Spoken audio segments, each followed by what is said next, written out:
Good morning, everyone. Today we are going to revise our first poem, that is My Mother at 66.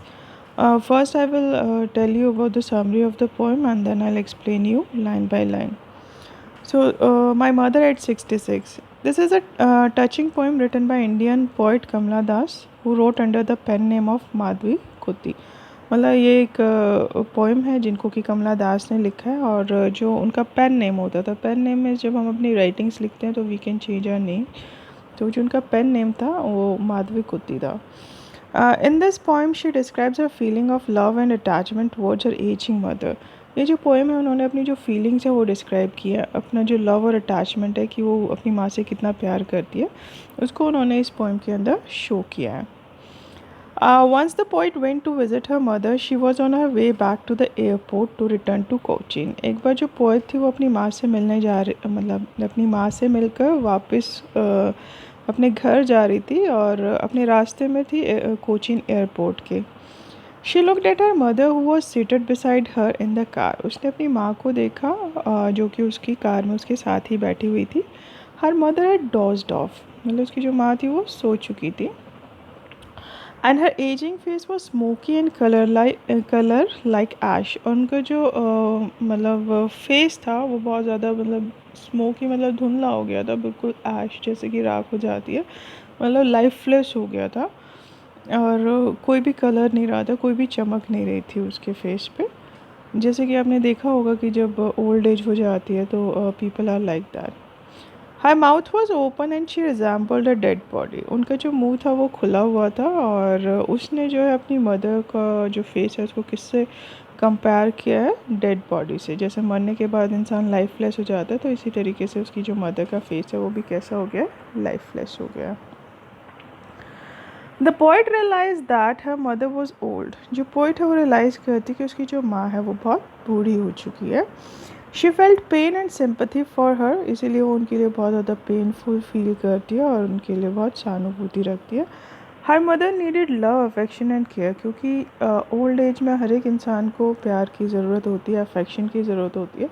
तो वो इस चीज़ को realise कर रही है कि उसकी जो माँ है वो बहुत बूढ़ी हो चुकी है और अब उनको बहुत ज़्यादा केयर की रिक्वायरमेंट है, बहुत ज़्यादा प्यार की रिक्वायरमेंट है। In order to come out of the gloom, the poet shifted her glance and looked out of the car's window. मतलब अपना जो ये दुख है कि उसकी माँ अकेली रह गई है अब और वो कभी भी मतलब जो है मर सकती है, because she is at the last stage of her life. तो ये जो थॉट था, ये जो सैडनेस थी, ग्लूम में सैडनेस, ये जो सैडनेस थी इससे बाहर निकलने के लिए then she shifted her glass, वो जो अपनी नज़र है उसको शिफ्ट कर लेती है and start looking outside the cars window, और जो कार की विंडो थी उससे बाहर देखना शुरू कर देती है। There she saw young trees pass by, वहाँ पर देखती है कि वो कुछ जो यंग ट्रीज़ हैं वो क्या कर रहे हैं, साथ से गुजर रहे हैं। Little children were running out of their houses into the playground, और जो छोटे छोटे बच्चे हैं वो घरों से बाहर प्लेग्राउंड्स की तरफ भागते हुए जा रहे हैं। यानी कि यहाँ पे वो कंपैरिजन कर रही है। She is having a contrast between the old age and the young age. जो ट्रीज़ हैं, जो स्पेलिंग चिल्ड्रन हैं, they are signifying the energy, वो एनर्जी को सिग्निफाई करते हैं, यूथफुलनेस को सिग्निफाई करते हैं। ऑन द अदर हैंड जो उसकी मदर है वो बहुत ज़्यादा बूढ़ी है, बहुत ज़्यादा ओल्ड है, वो लाइफलेस हो गई है, तो वो ओल्ड एज को सिग्निफाई कर रही है। तो there is a contrast between both the ages. These things were contrary to the ageing face of a mother. मतलब वो जो बच्चे बाहर निकल रहे थे और वो पेड़ भागते हुए जा रहे थे, वो उसकी माँ की जो एजिंग मदर थी उससे बिल्कुल डिफरेंट थे।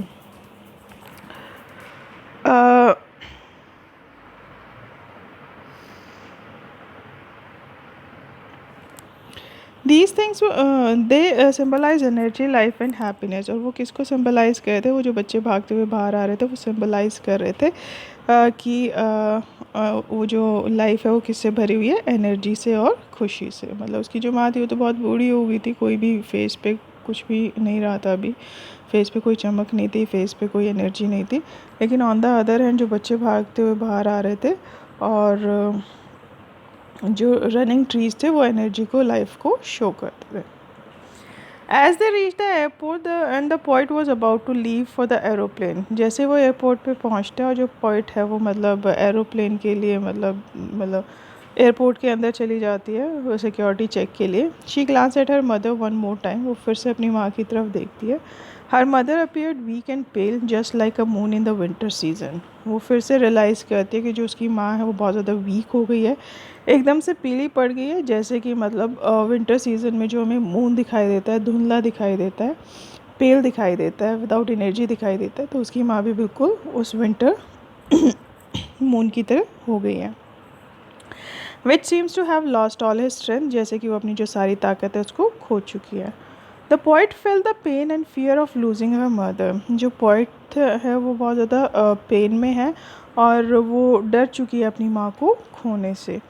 She was reminded of her childhood, वो अपना जो चाइल्डहुड है, बचपन है, उसको याद करती है। When she bear to be separated from her mother, when she use to fear losing her mother, मतलब अपने बचपन को याद करती है जब वो अपनी माँ को खोने से डरती थी। As a child she could not bear to be separated from her mother, मतलब एक बच्चे की तरह वो कभी भी अपनी माँ से अलग नहीं रह सकती थी, जैसे कि हर एक बच्चा करता है, वो अपनी माँ के बिना नहीं रहता है। तो जैसे उसको बचपन में डर लगता था अपनी माँ से दूर होने में, तो वैसे ही जो डर है वो आज उसको फील कर रही है। Now the loss would be permanent as her mother was about to die and she would lose her forever. अब क्योंकि ये जो लॉस है, क्योंकि ageing is a natural process, और जो डेथ है वो भी मतलब फिक्स है, मतलब उससे भी हम लोग एग्जाम नहीं हो सकते, उससे भी हम भाग नहीं सकते, we can not escape from the death. तो उसको पता है कि वो बहुत वीक हो गई है, पेल हो गई है, तो किसी भी टाइम जो है वो मर सकती है। और इस बार जो उसका वो लॉस होगा, मतलब वो हमेशा के लिए होगा, वो अपनी माँ को हमेशा के लिए खो देगी। तो यही जो डर है उसके दिल में फिर से आ गया है। The poet did not express her feeling, लेकिन जो पोइट है वो अपनी फीलिंग्स को अपनी माँ के साथ एक्सप्रेस नहीं करती है। शी स्माइल एंड सैड, वो सिर्फ स्माइल करती है, कहती है सी यू सून अम्मा, कि जल्दी मिलता है अम्मा। Because she wanted that her mother would live and they could meet again, क्योंकि वो चाहती है कि उसकी माँ जो है वो लंबे टाइम तक जिए और वो दोबारा से मिल पाए। तो दैट इज़ द समरी, ये समरी थी। एक बार इसकी लाइन टू लाइन एक्सप्लेनेशन और कर लेते हैं, ठीक है। First tangent. Driving from my parents' home to Cochin last Friday morning, I saw my mother beside me. कहते जब मैं अपने पेरेंट्स के घर से कोचीन जा रही थी, कोचीन एयरपोर्ट जा रही थी लास्ट फ्राइडे को ड्राइव करते हुए, तो मैंने अपनी माँ को देखा जो कि मेरे बिल्कुल साथ बैठी हुई थी। She was just sitting beside means along side, बिल्कुल मेरे साथ बैठी हुई थी। तो सडनली आई नोटिस हर, मतलब अचानक से मैंने उनको नोटिस किया, ठीक है। Dozed, open mouthed, her face ashen like that of a corpse and realized with pain. Doze मतलब वो सोई हुई थी, ओपन माउथ, जब वो सो रही थी उनका जो माउथ था वो ओपन हो गया था, और जो उनका फेस था वो बिल्कुल अशेन होता, पेल, बिल्कुल पीला पड़ गया था, जैसे कि कॉप्स मीन्स डेड बॉडी। उनका जो फेस था वो बिल्कुल पीला पड़ गया था, जैसे कि डेड बॉडी का होता है। And then she realize with pain, अब उसको एकदम से रियलाइज़ होता है, वो बहुत मतलब तकलीफ़ के साथ ये रियलाइज़ करती है that her mother is ageing now, कि उसकी जो माँ है वो बूढ़ी हो चुकी है। तो this is the pain that she was facing. Literary devices इसमें एक बार देख लेना, एसोनेंस इतना इम्पॉर्टेंट नहीं है, सिमली है, क्योंकि जो मदर का फेस है उसको कंपेयर किया गया किसके साथ, कॉप्स के साथ। और जब हम लाइक और एज वर्ड यूज़ करके कंपेयर करते तो सिमली होता है, ठीक है। Means when last Friday she was driving to the Cochin, जब अपनी माँ के घर से कोचिन एयरपोर्ट पर जा रही थी, तो सडनली उसने रियलाइज़ किया कि जो उसकी माँ उसके साथ बैठी हुई है, she is sleeping with the open mouth, वो अब सो रही है बिल्कुल ओपन अपना मुंह खोल के। And she compared her face with the dead body, और जो उसका फेस है वो किसके साथ कंपेयर करती है, डेड बॉडी के साथ। And she realize with pain, और वो मतलब पेन के साथ ये चीज़ रियलाइज़ करती है that her mother is going to die now, कि उसकी जो माँ है वो अब मरने वाली है, because she is too aged, अभी वो बहुत बूढ़ी हो चुकी है। So she is in her last stage of life, वो अपनी जो लाइफ है उसकी लास्ट स्टेज में। तो उस चीज़ को बहुत तकलीफ़ के साथ वो रियलाइज़ करते, उसको बहुत पेन होता है अंदर से, because she is very attached to her mother.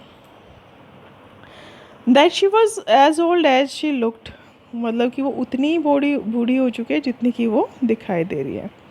But soon put the thought away, कहते कि लेकिन जल्दी से ही मैंने वो जो थॉट था, कौन सा thought, that she realize with pain that her mother is at the last stage of her life. तो कहती है जो विचार मेरे मन में आया था मैंने इसको एकदम से वहाँ अपने दिमाग से हटा दिया और क्या करने लगी मैं, and looked out at young tree sprinting, और मैंने बाहर खिड़की से बाहर देखा जहाँ पे कि उसने क्या देखा, जो यंग ट्रीज़ हैं, जो मतलब ग्रीन ट्रीज़ हैं, वो क्या कर रहे हैं, स्प्रिंट कर रहे हैं।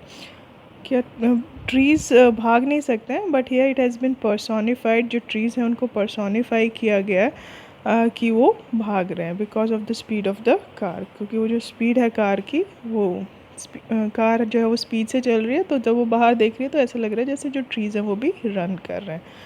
तो पर्सोनिफिकेशन है यहाँ पर।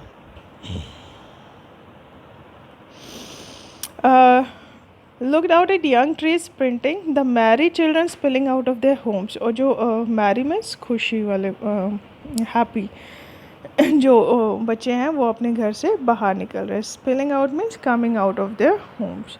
तो जब वो बाहर देखती है that she look at the trees were sprinting and the children they were coming out of their homes. यहाँ पे मतलब कॉन्ट्रास्ट किया गया है, here the contrast has been given between the old age and the young age. जो trees sprint कर रहे हैं they are showing the energy and youthfulness and enthusiasm. On the other hand जो उसकी मदर है वो बहुत ज़्यादा कैसी हो गई है, एकदम लाइफलेस हो गई है। तो here there is a contrast between the two ages, old age and the young age. Got it? आगे